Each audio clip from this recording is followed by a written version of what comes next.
চলো আজ তোমাদের জন্য এনেছি আমি লোটে মাছের রেসিপি। তো লোটে মাছের গায়ে আমি লবণ হলুদটা ভালো করে মাখিয়ে নিলাম, নেওয়ার পরে কর্নফ্লাওয়ার রেডি করলাম, করার পরে কড়াইতে তেল দিলাম, দেওয়ার পরে আমি কর্নফ্লাওয়ারটা লাগিয়ে লোটে মাছগুলো তেলের মধ্যে ছেড়ে দেবো। ছেড়ে দেওয়ার পরে দেখো বন্ধুরা, একটা লোটে মাছও ভাঙবে না। তোমরা লোটে রান্না করতে গেলে কি হয়, লোটে ভেঙে যায়। তো দেখো বন্ধুরা, আমি তোমাদের এই টিপসটা দেখাচ্ছি। তো এইভাবে তোমরা লোটেটা ভেজে তুলে নেবে, দেখবে একটা পিসও ভাঙবে না। তো দেখো তোমরা সবাই ভালো করে দেখো লোটে মাছটা কীভাবে আমি তুলে নিচ্ছি। তো একটা পিসও ভাঙেনি।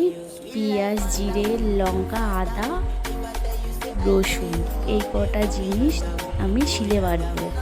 শিলে বাটা রেসিপি তো জানোই তোমরা, খুব ভালোই হয় খেতে, খুব সুস্বাদুই হয় শিলে বাটা। তো আমি কড়াইতে তেল দিলাম, ফোড়নটা জিরে, শুকনো লঙ্কা, তেজপাতা ফোড়নটা দিয়ে পেঁয়াজগুলো ঢেলে দেবো আমি। পেঁয়াজগুলো ঢেলে দেওয়ার পরে একটু নাড়াচাড়া করব, নাড়াচাড়া করার পরে লবণ, হলুদ এটা দিয়ে আমি নাড়াচাড়া করব। আবার নাড়াচাড়া করার পরে যে শিলে বাটা মশলাটা আমি রেখেছিলাম ওটা ঢেলে দিলাম। দেওয়ার পরে আবার কিছুক্ষণ নাড়াচাড়া করব। নাড়াচাড়া করে আমি সামান্য জল দিয়ে কষাবো, কারণ জল দিয়ে কষালে কি হয়, একটা মানে একটুও পুড়ে যায় না মশলাটা। তো দেখো আমি আবার জলটা দিলাম, ভালো করে জলটা দিয়ে নাড়াচাড়া করে এবার আমি লোটে মাছের পিসগুলো সব ওর মধ্যে দিয়ে দেবো। দেওয়ার পরে কিছুক্ষণ ফোটাবো, ফোটালেও লোটে মাছগুলো একটা পিসও ভাঙবে না।